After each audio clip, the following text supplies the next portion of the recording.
தனம் சொல்றாங்க, மாமா நான் பந்தயத்துல ஜெயிச்சுட்டேன். சேது, என்னம்மா பந்தயம் அப்படின்னு கேக்குறாரு. தனம் சொல்றாங்க, மாமா எங்க அக்காவுக்கு நீங்க பிறந்த நாள் வாழ்த்துக்கள் சொல்லுவீங்க, பரிசு கொடுப்பீங்கன்னு நான் சொன்னேன்ல, நான் சொன்னதுதான் நடந்துச்சு. அப்படின்னா நான் தானே ஜெயிச்சேன். தனம் சேதுவுக்கு ஞாபகப்படுத்துறாங்க என்ன பரிசு கொடுத்தாங்கன்னு. தமிழுக்கு சேதுவுக்கு தனம் சொன்னதுக்கு அப்புறம் தான் ஞாபகமே வருது. தனம் சொல்றாங்க, மாமா எங்க அக்கா பிறந்த நாள்னு ஸ்பான்சர் பண்ணீங்க சாப்பாட்டுக்கு, எனக்கு அது போதும் மாமா. ஈஸ்வரி ரொம்ப சந்தோஷமா இருக்காங்க. போஸுக்கு ஸ்வீட் கொடுக்குறாங்க. போஸ் என்னம்மான்னு கேக்குறாரு. சொல்றாங்க, போஸ் உங்க பெரியப்பா கிட்ட உன் கல்யாண விஷயமா நான் பேசினேன், அவரும் ஒத்துக்கிட்டாரா. எம்எல்ஏ கிட்ட இத பத்தி பேசியிருக்காரு, 2 பேரும் ஒத்துக்கிட்டாங்க போஸ் கல்யாணத்துக்கு. ஈஸ்வரி சொன்னதை கேட்டு சந்தோஷப்படுறாரு. சேதுவுக்கு நைட்டு தூக்கமே வரல. தமிழுக்கு பிறந்த நாள் வாழ்த்து சொன்னா என்ன ஆயிர போகுதுன்னு வீட்டுக்குள்ள போறாரு. ரொம்ப நேரமா தமிழையே பாத்துக்கிட்டு இருக்காரு. தமிழ் படிச்சுக்கிட்டே இருக்காங்க. சேது கேக்குறாரு, தமிழ் இன்னும் தூங்கலையா? தமிழ் சொல்றாங்க, இன்னும் படிக்க வேண்டியது இருக்குங்க, படிச்சுட்டு தூங்குறேங்க. இது ரொம்ப நேரமா தயங்கி நின்னுகிட்டே இருக்காரு தமிழை பார்த்துக்கிட்டே. தமிழும் படிக்காம சேதுவை பார்க்க ஆரம்பிக்கிறாங்க. சேதுவோட செல்லுல 12 மணி ஆயிருச்சு. சேது பாத்துடுறாரு. உள்ள வந்தத சேது சொல்லாம போறாரு.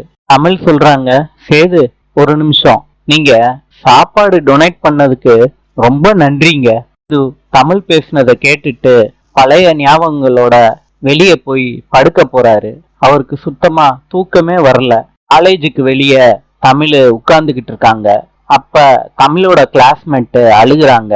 தமிழ் ஆறுதல் சொல்றாங்க அந்த பொண்ணுக்கு. ராஜாங்கம் கணக்கு வழக்கெல்லாம் பாத்துக்கிட்டு இருக்காரு வீட்டுல. இந்த நேரத்துல மலரு பேக தூக்கிட்டு வந்திருக்காங்க. ராஜாங்கத்துக்கு முன்னாடி நின்னுகிட்டு இருக்காங்க.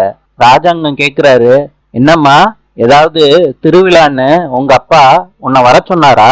வெள்ளத்தாயி கேக்குறாங்க மலரை பார்த்து. அதான் என் மகன் கேக்குறான்ல, பதில சொல்லு. மலரு சொல்றாங்க, மாமா நான் ஊருக்கே போயிடலான்னு இருக்கேன் மாமா. மலரு சொன்னதை கேட்ட உடனே எல்லாரும் அதிர்ச்சி ஆயிடுறாங்க. ராஜாங்கம் கேக்குறாரு, எதுக்கு மலரு ஊருக்கே போயிடலான்னு முடிவு பண்ணிருக்க? மலரு சொல்றாங்க, இதுக்கப்புறம் இந்த வீட்டுல நான் இருந்து என்ன மாமா பண்ண போறேன்? அப்பா கூட சேர்ந்து ஊர்ல இருக்க விவசாய நிலத்தை பாத்துக்கலான்னு இருக்கேன் மாமா. இங்க எனக்கு அனுமதி கொடுத்தீங்கன்னா நான் ஊருக்கு போறேன் மாமா. ராஜாங்கம் கேக்குறாரு, என்ன மலரு திடீர்னு ஊருக்கு கிளம்புறேன்னு சொல்றியே, என்னம்மா காரணம்? சாவித்திரி சொல்றாங்க, அண்ணே இதுல என்ன காரணம் இருக்கு?